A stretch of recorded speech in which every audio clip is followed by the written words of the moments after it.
पियर फराक वाली, इस गीत को वो गाएंगे। हाँ कि लगलू पासारे तू तप पियर फराक भैया कि पियता आवेला हो पियता आवेला। चंदौली तो यूपी में पड़ेला ना, यही से एजा के लोग तनी सा हाफ कहीं जाए फूल कोट भाषा में बोलत रही। पियता आवेला हो पियता आवेला कि तू ता यूपी आ के राजा जी पियता आवेला।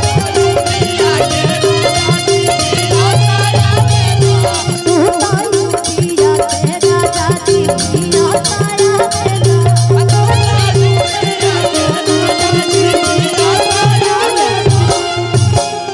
हम यूपी से बनी, यूपी देवरिया है ना, यूपी बावन। और सर की तरफ से ढेर सारा पुरस्कार, ढेर सारा आशीर्वाद चंदौली में है ना। किसी शब्द पे गौर कीजिएगा आप लोग। किसी होती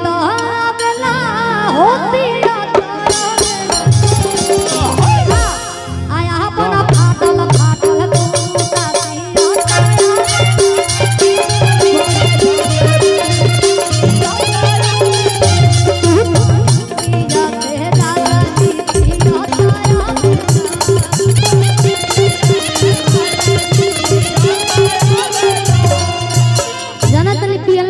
होला। आप लोग जितने भी लोग नहीं पीते हैं थोड़ा सा हाथ उठाइए ईमानदारी से, तो अपना ईमानदारी से उठाइए। आज जितने भी लोग लेते हैं एक बार तो वो ईमानदारी से हाथ उठाइए। वैसे कैमरा पीछे नहीं कि कोनो डराए की जरूरत नहीं है कि नशा में हो के लामा अरे झारा तारा भाषण हो और कि अब तो हो के चिन्ह गइल बा कि बॉर्डर के प्रशासन हो कि नशा में हो के लामा झारा तारा भाषण हो।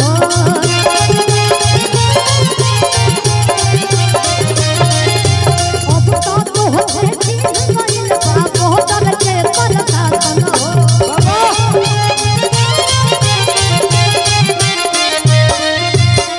जिया हो जिया जिया हो जिया पियला के बाद का होला सब लोग गम भूला जाला, बातों भूला जाला कि कल का बात भइल बे कि तूने फिक्र जिंदगिया कि तूने फिक्र जिंदगिया जिया ताया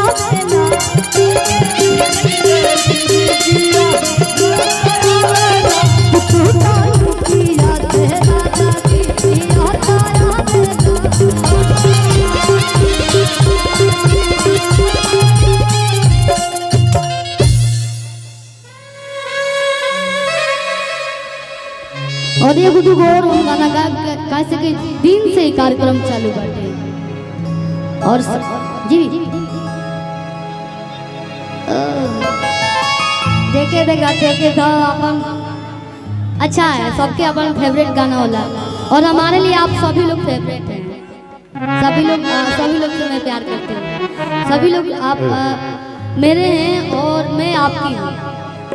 भैया ये वो गीत बा कि हो के कानपुर लाखनाऊ आते बारिया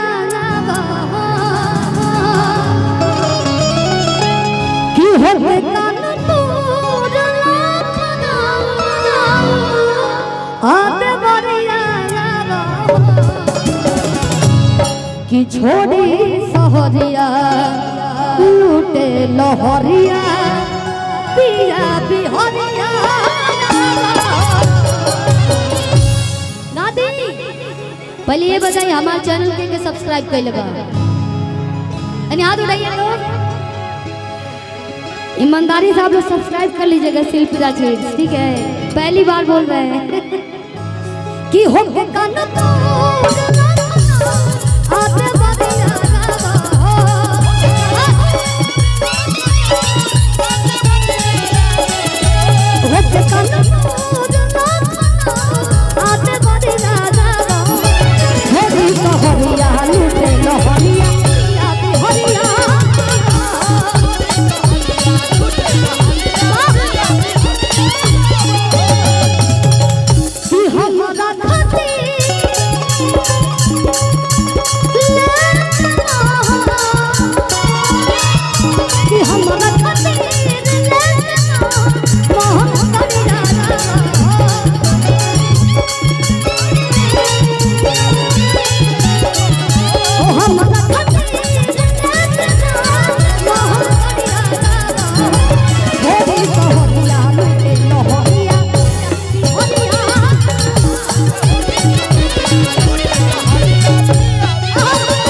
शिल्पी, हाँ, ये फरमाइश है अभय पांडे भैया का, आए हैं और मैं भैया हमारे अभय भैया का भी वेलकम है शिवाय फिल्म AR म्यूजिक। दिल से धन्यवाद आपको, आप शिल्पी को लेके आए इसके लिए एक बार जोरदार ताली बजा दीजिए अभय पांडे भैया के लिए।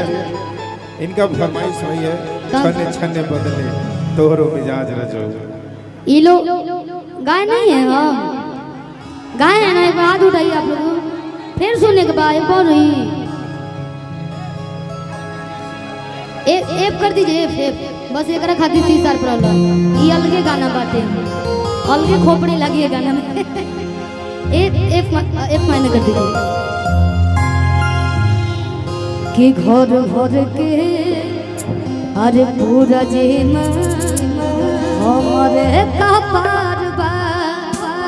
आजकल के मेहरारू काम नहीं किलो कोई चाहे कि सुन महरत देही में दहरत ऊपर से बुखार बा। आए कि घर भर के पूरा जीवन हमारे कपार बा।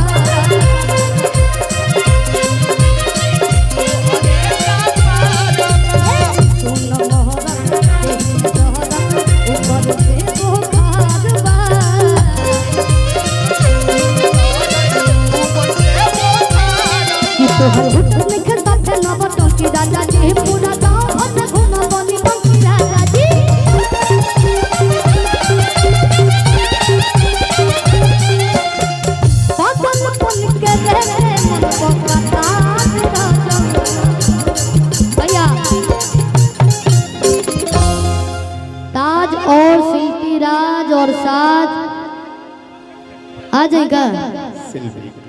सेल्फी सेल्फी ना लिए तो चली कैसे?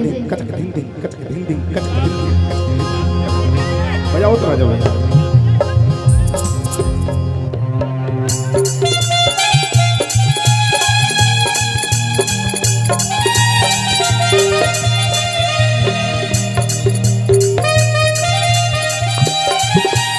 बहुत बहुत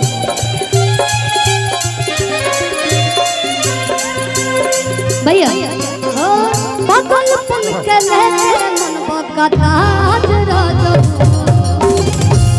हम कोनो काम करी लेकिन ध्यान हमारे गाने पर रहेला, खाना और गाना पे दूगो चीज पे ध्यान रहेला विशेष, इसलिए हम कभी कभी खाना भी बनाते हैं। हमारा ब्लॉग देखते होंगे आप लोग, मछली वाला वीडियो के देख लेगा। हो पागलपन के मनवा का ताज राजा। छोने छोने बदले बदले तोहरो मिजाज राजा।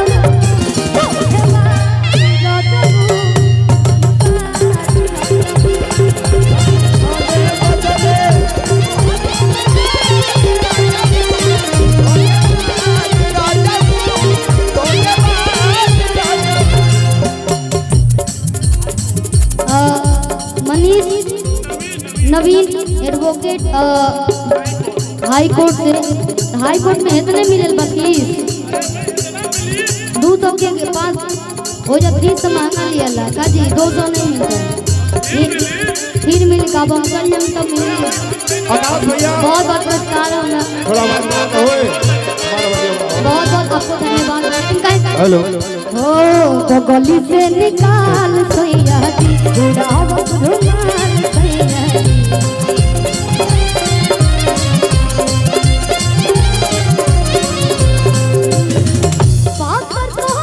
क्या बात है शिल्पी, क्या बात है ये तो नहीं लेवा, इधर से आइए भैया। वाह वाह वाह वाह।